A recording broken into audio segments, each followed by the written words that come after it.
കേൾക്കണം. അപ്പൊ ഒരു 5 മിനിറ്റ് സംസാരിക്കാതെ ഇതിന്റെ വരികളൊന്ന് ഉൾക്കൊള്ളുക പ്ലീസ്. ഓക്കെ, റെഡി അല്ലേ?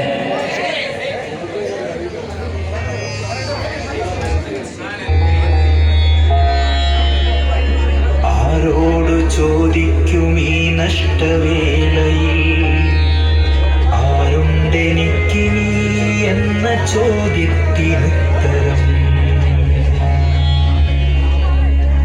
ആരോട് ചോദിക്കും ഈ നഷ്ടവേളയിൽ,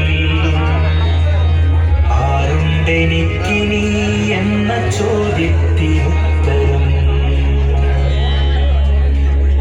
ഉത്തരം നൽകുവാനുള്ളവരെല്ലാം വിധിയെന്ന വിസ്മയച്ചുഴിയിൽ പൊലിഞ്ഞുപോയി. പെരുമഴക്കാലം പെരുമ്പറ കൊട്ടി താണ്ഡവ നൃത്തമാടിയ രാത്രിയിൽ, മഴയുള്ള രാവതിൽ കുളിരിലും ഞാൻ എൻ്റെ പൈതങ്ങളെ വാരിപ്പുണർന്നുറങ്ങി. ഏതോ ദുസ്വപ്നം കണ്ടപ്പോൾ ഞാൻ എൻ്റെ കൈകൾ പതിയെ പരതിയൻ ചാരത്തിൽ. സ്വപ്നമോ മിഥ്യയോർക്കാൻ കഴിയാത്ത നിമിഷങ്ങൾ കാതിൽ മുഴങ്ങി.